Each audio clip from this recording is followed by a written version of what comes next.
Buenos días, yo soy José Antonio Pastor, soy profesor del área de Geometría y Topología. Os voy a presentar las tres optativas que tenemos en el plan de estudios del año que viene. Geometría de Riemann, Geometría y Relatividad y Topología aplicada. Bueno, Geometría de Riemann es una de las, yo creo que es la única asignatura del grado que tiene nombre propio, porque Riemann fue un matemático del siglo XIX y es, digamos, el descubridor, el mentor de la geometría en cualquier dimensión y en cualquier espacio, en espacios abstractos. Entonces, todos vosotros habéis cursado, o estéis en ello, la geometría de curvas y superficies, y siempre habéis estado trabajando en dimensión 2 con superficies de dimensión 2 que están dentro de R3. Entonces, eso es una restricción muy grande. ¿Se puede hacer geometría en otros sitios? Pues claro, se puede hacer geometría en espacios de dimensión arbitraria, dimensión n, que además no necesariamente tienen que estar contenidos en otro espacio mayor. O sea, que pueden ser espacios autónomos, independientes de un contenedor más grande que los llene, ¿no? Entonces, la geometría de Riemann precisamente se ocupa de eso, de hacer geometría en dimensión arbitraria sin necesidad de espacio-ambiente. Es una geometría, pues, que generaliza la geometría que habéis estudiado de curvas y superficies, generaliza todo lo que es la curvatura de Gauss, el teorema de Hopf-Rinow, el teorema de Gauss-Bonnet, todo eso somos capaces de presentarlo en cualquier dimensión. Y tiene una serie de aplicaciones muy bonitas. Por sí misma la asignatura se parece mucho a la asignatura de tercero, lo que pasa que al trabajar en un espacio abstracto, pues necesitas unas herramientas un poco más complejas, ¿no? Entonces tienes que trabajar con una cosa que se llaman las variedades, que son espacios topológicos que localmente tienen la textura de Rn, ¿de acuerdo? Son localmente homeomorfos a los espacios euclideanos. Bien, esa geometría nació en su momento, en el siglo XIX, gracias a unas ideas de Gauss, de Bolia, de Lobachevsky, y se consiguió el primer modelo cogiendo la esfera y estudiando la métrica de la esfera, o sea, la primera forma fundamental, y entonces en lugar de trabajar con R, ponéis I por R y todas las cuentas que se hacen formalmente son igual de buenas, pero la curvatura final cambia de 1R cuadrado a menos 1R cuadrado. Y así se consiguen un modelo de curvatura negativa completo, ¿vale? Que como sabéis, en R3 no hay completos de curvatura negativa. Eso es un teorema que se llama el teorema de Hilbert, que lo habéis visto o lo estaréis viendo en geometría de curva y superficie. Esto, por ejemplo, que tenéis aquí, es un modelo. Esto tenía un punterico, ¿no? Sí, ¿O sí? el botón de en medio. Ah, el botón de medio, vale. Esto que tenéis aquí es un modelo de geometría de curvatura negativa completa. Y aquí, por ejemplo, todos los peces tienen el mismo tamaño.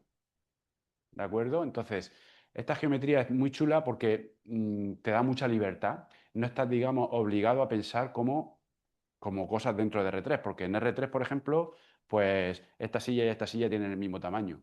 Sin embargo, en la geometría de Riemann, como esta silla está en este punto y esta silla está en este otro punto, a lo mejor la regla de medir de este otro punto es diferente a la de la silla de este punto. Entonces tienen medidas distintas. ¿Vale? Entonces eso pasa aquí también. ¿De acuerdo? Estos peces, todos ellos tienen la misma área, la misma longitud, etc. Más aún, en este disco, las curvas de menor longitud son estos semicírculos blancos que tenéis ahí. Entonces ahí todo cambia, todo cambia. Por ejemplo, los triángulos, los ángulos interiores suman menos de 180, como sabéis por el teorema de Gauss-Bonnet. Hay una serie de propiedades muy bonitas.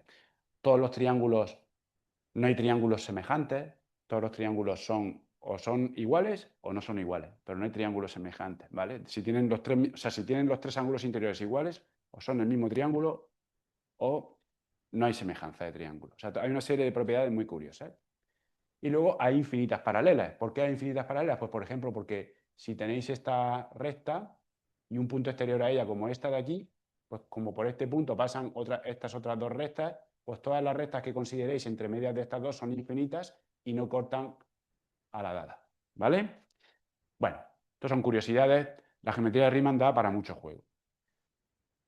La evaluación, la manera de trabajar, bueno, es una asignatura que normalmente pues, se trabaja con presentaciones en clase, o sea, en clase magistral, luego se mandan relaciones de ejercicios y esas relaciones de ejercicios pues se entregan algunos problemas y luego esa sería más o menos la mitad de la evaluación y luego la otra mitad es un examen, pero un examen en el que yo cuando lo hago dejo los apuntes y dejo que se pueda trabajar, digamos, con bastante material, pues para que sea un examen no al uso, ¿eh? Un examen, digamos, simplemente pues que si has trabajado bien las cosas, normalmente te sale bien, ¿de acuerdo?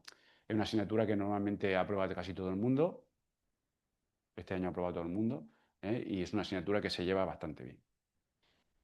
Bien, la continuación natural de Riemann es geometría y relatividad, ¿vale? Riemann es una asignatura del C7 y relatividad es del C8, ¿vale? Es del segundo cuatrimestre. Y relatividad lo que hace es dar un paso más y todas las ideas de Riemann las aplica a un problema físico que es el problema pues de la gravedad, esencialmente. ¿De acuerdo? Entonces ahora, antes era Riemann el protagonista, ahora el protagonista es Albert Einstein.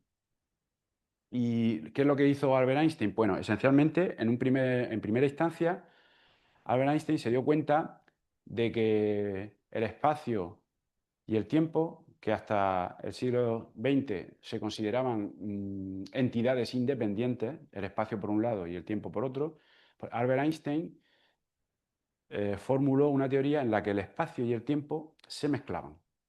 ¿De acuerdo? Estaban, digamos, en igualdad de condiciones. Se podían mezclar y podían medirse en las mismas unidades. Y se podía hacer geometría en esa entidad cuatrodimensional formada por tres dimensiones espaciales y una dimensión temporal. Entonces, a partir de ahí nace una cosa que se llama el espacio-tiempo y con ese espacio-tiempo se resuelve una serie de discrepancias que se habían observado en el siglo XIX en relación a la velocidad de la luz. Entonces, Einstein fue capaz de resolver ese problema uniendo el espacio y el tiempo. Esa es la primera parte de su teoría.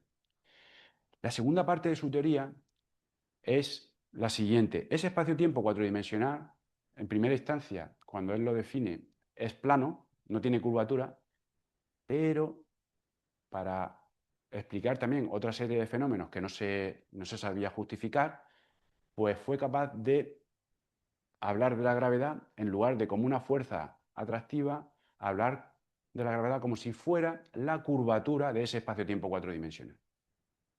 Y entonces ahí es cuando se necesita el tema de la geometría de Riemann, porque aparecen de forma natural pues, todos los conceptos de geometría de Riemann. Esta asignatura, si bien no es imprescindible haber hecho Riemann antes, es muy recomendable.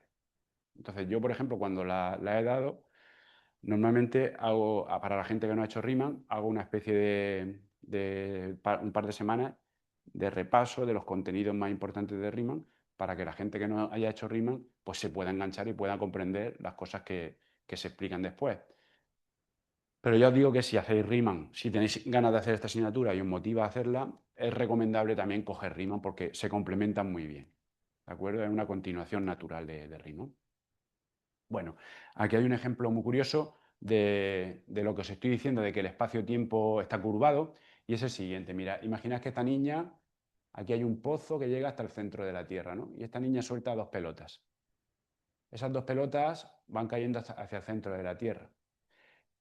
Como la fuerza de la gravedad es central, pues las pelotas siguen una trayectoria radial hasta el centro de la Tierra. Entonces, ¿cómo visualiza Einstein ese experimento? Pues Einstein lo visualiza así, mirad.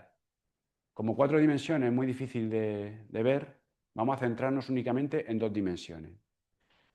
una dimensión va a ser espacial y es la separación de las pelotas, ¿vale? La separación horizontal de las pelotas. Y la otra dimensión va a ser el tiempo. Entonces, cuando esto lo vemos con la teoría de la relatividad general de Einstein, la separación espacial de las pelotas está representada aquí en el ecuador, ¿vale? De manera que los paralelos de la esfera representan la separación espacial. Las trayectorias de cada una de las pelotas es esta geodésica de aquí y esta geodésica de aquí. Y el tiempo es precisamente la colatitud. Entonces, conforme va avanzando el tiempo, ¿qué le ocurre a la separación de las pelotas? Que se van haciendo cada vez más pequeñas. Y cuando llegas aquí al polo norte, es justamente ese punto de ahí. ¿De acuerdo? Entonces, la rebanada dos-dimensional del espacio-tiempo formada por esta dimensión espacial más el tiempo está curvada. Y esa rebanada dos-dimensional, ¿qué curvatura tiene? Tiene curvatura positiva, la curvatura de la esfera. ¿Vale? Eso lo hizo Einstein y con eso explicó muchísimas cosas. Explicó muchísimas cosas que ocurrían que no se sabían explicar y predijo otras. Y esas predicciones que hizo luego se demostraron con experimentos. ¿Vale? Muy interesante. Del estilo, pues explicó los agujeros negros. Otra predicción brutal de Einstein del año 1916 son la existencia de ondas gravitacionales, que se demostró que existían justo 100 años después, en el 2015. ¿Vale? Todo eso es de la teoría de la relatividad. Y ya pasamos a la última, ¿vale? Bueno, importante. Relatividad. Normalmente la evaluación es parecida a la de Riemann, ¿eh? Es decir, una parte de ejercicios, algún trabajo a entregar, alguna pequeña presentación y luego la otra parte un examen, ¿vale? Pero no tengo datos de quién va a dar esa asignatura el año que viene, tampoco sé quién va a dar Riemann, pero bueno, más o menos esa es la forma de evaluar, ¿eh? Es un mix de trabajos a entregar, ejercicios, más algún examen. Lo que pasa es que las condiciones concretas del examen, pues depende del profesor que la vaya a impartir el año que viene. ¿De acuerdo? Que ahora mismo yo no tengo esa información. De la que sí sé quién va a dar esta asignatura, que es la topología aplicada, sí lo sé porque va a ser Miguel Ángel Meroño, que no sé si lo conocéis, ¿eh? La topología aplicada es una asignatura nueva que va a empezar al año que viene y es una asignatura en la cual en la presentación no tengo ninguna transparencia y os la voy a contar de viva voz. Bueno, imagino que vosotros habéis estudiado la topología de superficies, que es una asignatura que se preocupa de las propiedades cualitativas de las superficies, pues si son orientables, si son conexas, si tienen cavidad, si no tienen cavidad, todas esas cosas, ¿no? Entonces, ¿qué es la topología aplicada? Bueno, pues la topología aplicada es una asignatura que nace a raíz de toda esta moda que hay ahora de la ciencia de los datos, ¿no? Entonces, ya sabéis, bueno, la topología tiene muchísimas aplicaciones más, ¿vale? Pero en esta asignatura en concreto está muy focalizada en el tema de los datos.